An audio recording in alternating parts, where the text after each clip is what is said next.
E agora a gente fala sobre o resultado da Sabesp. Em teleconferência de resultados, o diretor-presidente, Carlos Piani, destacou que a companhia acelerou investimentos para a criação de uma equipe dedicada para a experiência do cliente.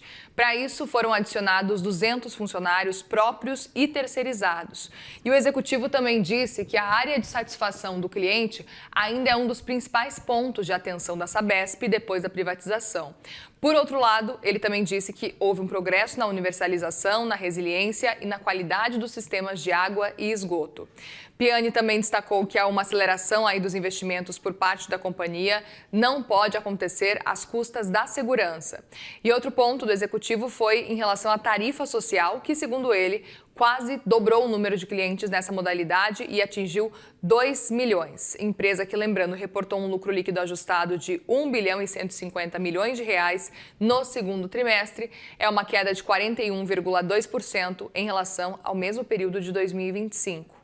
Ações da Sabesp que fecharam em queda nesta quinta-feira, como eu trouxe para vocês, nesse momento, então, em torno de 7,04% de queda. Vamos falar um pouco mais sobre esse resultado desse balanço agora, ao vivo, com Daniel Slack, CFO da Sabesp.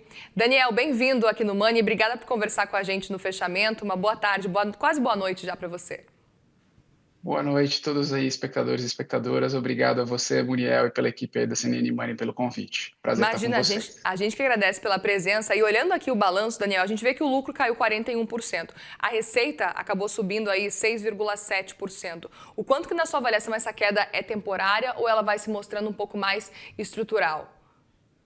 Veja, Muriel, a queda desse lucro, né, ela tem alguns aspectos aqui que já eram esperados, né, como um aumento das despesas financeiras que estão associadas a esse nosso programa de investimento. Ele é bastante pesado para ajudar aí a entregar a universalização do serviço para a população, né? A gente está num ciclo de transformação em que o investimento, a eficiência e a universalização precisam avançar juntos, né? Agora, por outro lado, tem algumas coisas que têm efeitos de comparação da base do ano anterior, por exemplo, em que a gente teve 2 vitórias aí importantes judiciais que trouxeram um resultado para a companhia no ano passado, né? A gente tem um efeito de temperaturas um pouco mais baixas nesse trimestre que também reduzem o consumo per capita da nossa população, e a gente tem também alguns efeitos em investimentos que a gente tem feito aqui para melhorar a experiência do consumidor, né? A gente também não quer só universalizar, a gente também quer garantir que o serviço aqui seja um serviço de qualidade, que o nosso consumidor consiga conversar conosco e ter seus problemas resolvidos do dia a dia também com a mesma qualidade aí do serviço. Perfeito. E aí, falando sobre essa receita, esse crescimento de 6,7%, o quanto que realmente veio de um reajuste tarifário, talvez, e o quanto que veio, talvez, de novas ligações, novas conexões? Boa. A gente tem aí um crescimento em torno de 1,5%, quase 2%, relacionado a volume, né? Grande parte disso, novos clientes, atualização do parque de medição, no sentido de a gente reduzir perdas na distribuição. E a gente tem, por outro lado, sim, um crescimento tarifário, principalmente aí por trás da inflação do período. Adicionado a isso, a gente tem, na mesma medida, você até comentou, a questão das tarifas subsidiadas, as tarifas sociais, que cresceram bastante, porque não adianta só a gente levar o serviço para as pessoas, mas elas também têm que poder conseguir pagar dentro dos seus orçamentos familiares. Um fato super interessante, Muriel, que a gente vê, é que apesar da tarifa para a Sabesp, né, aqui dentro de casa, o preço ter subido aqui para a Sabesp, quando a gente olha para o consumidor médio, esse preço se mantém estável, principalmente por causa da inclusão de mais e mais famílias dentro da tarifa social. Perfeito. Outro ponto também, vocês estão prevendo um investimento de 20 bilhões de reais. Como é que vocês pretendem financiar esse ciclo aí desse investimento todo, sem aumentar de forma, enfim, muito grande a alavancagem? Perfeito. A gente tem um investimento aí até agora acumulado no ano de 7,5 bi. A gente espera atingir 20 bi no total do ano, como você bem pontuou, com 41 bi de projetos contratados. Então, tem a questão de capacidade de execução, obviamente, mas sem perder essa disciplina financeira, né? A gente está tentando acelerar as obras hoje para antecipar em 4 anos uma entrega que tem de impacto direto na vida das pessoas. A gente quer antecipar de 2033 para 2029 o serviço universal, né? E aí, para isso, a gente naturalmente vai dosando o quanto que a gente tem aqui de geração de caixa da empresa, a companhia aqui gera bastante caixa, e por isso que a eficiência ela é muito importante, né? Porque a eficiência da companhia significa que a gente reinveste no investimento, só a título de informação, a cada R$ 1 de lucro que a companhia gerou no ano passado, ela reinvestiu 75 centavos em infraestrutura. E mais 5 centavos foram para o FAUSP, que é o fundo que ajuda a amortizar o impacto das tarifas na população. Então, isso tudo aqui é um ciclo bem virtuoso e positivo para a população.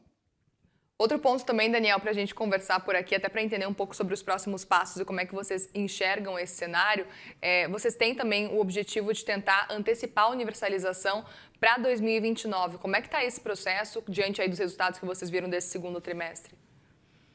Ótimo. A gente tem metas anuais, né? Agora, ao final desse ano, a gente tem que entregar um número acumulativo de economias de novas residências de 24 até 2026. A gente tem basicamente 3 serviços que a gente precisa entregar. No serviço de água, a gente entregou já 105% da nossa meta do triênio, né? No serviço de coleta de esgoto, a gente atingiu 90% da nossa meta também do triênio agora em julho, e no serviço de tratamento de esgoto a gente já atinge 86% de entrega dessa meta. Então estamos bastante avançados, mas queremos continuar acelerando, porque quem está faltando água, quem não tem a água encanada na sua casa, quem não tem o tratamento de esgoto, quem não tem a coleta de esgoto, tem urgência e não pode esperar.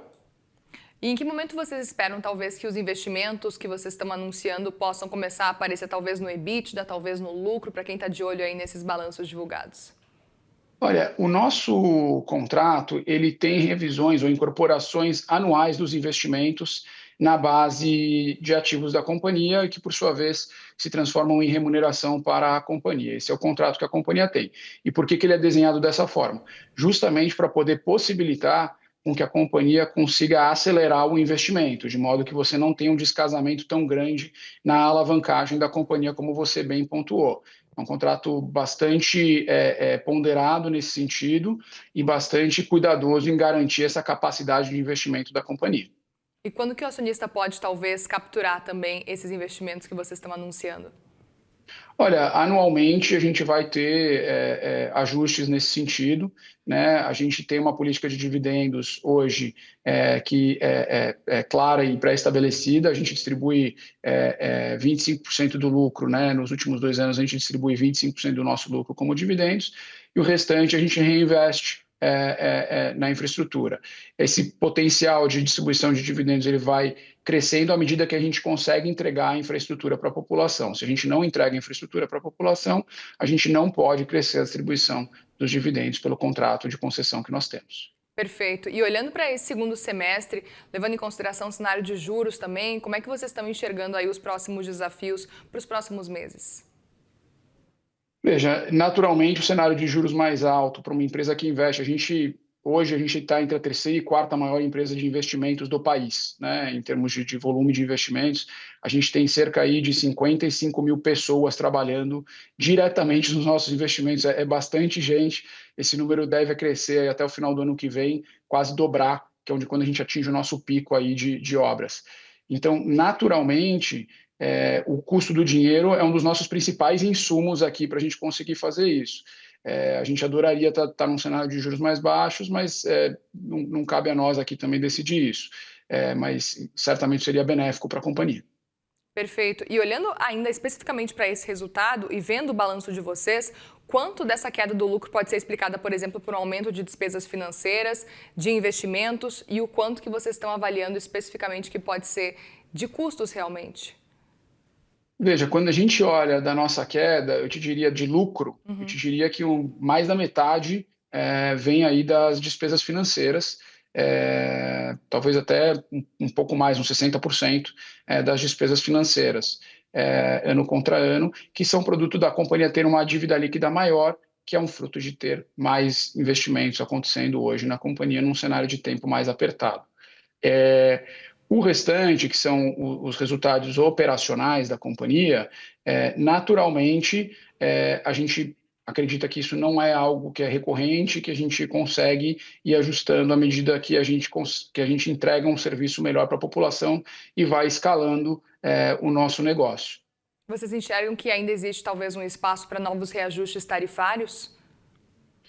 Veja, o contrato dita revisões tarifárias anuais, né?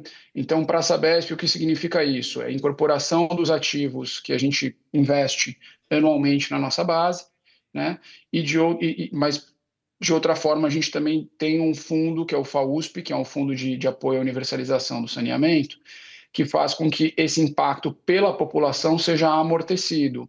É uma coisa bastante única que a gente tem no nosso setor aqui, o FAUSP, e que ajuda a população a não sentir esse impacto tão cedo desses investimentos, à medida que a gente vai melhorando a nossa eficiência e pode compartilhá-la no futuro com a população. Muito bem, nós conversamos com Daniel Slack, CFO da Sabesp. Obrigada mais uma vez pela disponibilidade, pela conversa com a gente por aqui, viu? Obrigado você. Um abraço a todos os ouvintes. Obrigada, para você também.